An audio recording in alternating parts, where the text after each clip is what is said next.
ലൈഫിൽ, കരിയറിൽ, ബിസിനസ്സിൽ ഒരു സ്റ്റാറായി മാറാൻ ആഗ്രഹമുണ്ടോ? എല്ലാവരും സ്റ്റാർ ആകണം എന്നൊക്കെ ആഗ്രഹിക്കും. പക്ഷേ ഒരേ ഒരു സത്യം എന്താണെന്ന് അറിയാം. സ്റ്റാറുകൾ പെട്ടെന്നൊരു ദിവസം ജനിക്കില്ല. അവർ എല്ലാവരും തീ പോലെ പരിശ്രമിച്ചാണ് ജനിക്കുന്നത്. നിങ്ങൾക്ക് എത്ര പേർക്കറിയാം, നമ്മൾ ഇന്ന് കാണുന്ന വിജയിച്ച ആളുകളെല്ലാം ഒരു സമയത്ത് തോറ്റുപോയവരും അവഗണിക്കപ്പെട്ടവരും നിരാശപ്പെട്ടവരുമായിരുന്നെന്ന്. പക്ഷെ അവരൊരിക്കലും സ്വന്തം സ്വപ്നം വിട്ടുകളഞ്ഞില്ല. ടാലന്റ് കൊണ്ട് മാത്രം സ്റ്റാർ ആകില്ല.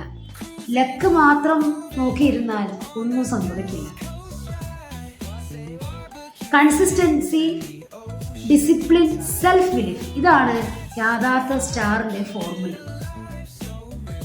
അതുകൊണ്ട് നിങ്ങളെ നോക്കി ഇന്ന് ഒരേ ഒരു ചോദ്യം ചോദിക്കുക: ഞാൻ എൻ്റെ കഴിവിനനുസരിച്ചാണോ ജീവിക്കുന്നത്? ഇന്ന് നീ ഒരു ചെറിയ സ്റ്റെപ്പ് എടുക്കുകയാണെങ്കിൽ നാളെ നിന്നെ നോക്കി ലോകം പറയും, ഇവളൊരു സ്റ്റാർ ആയിക്കൊണ്ടിരിക്കുകയാണെന്ന്. അപ്പോൾ ഇന്ന് സ്റ്റാർട്ട് ചെയ്യൂ. ഷൈൻ ഫോർ എന്നേക്കുമായി.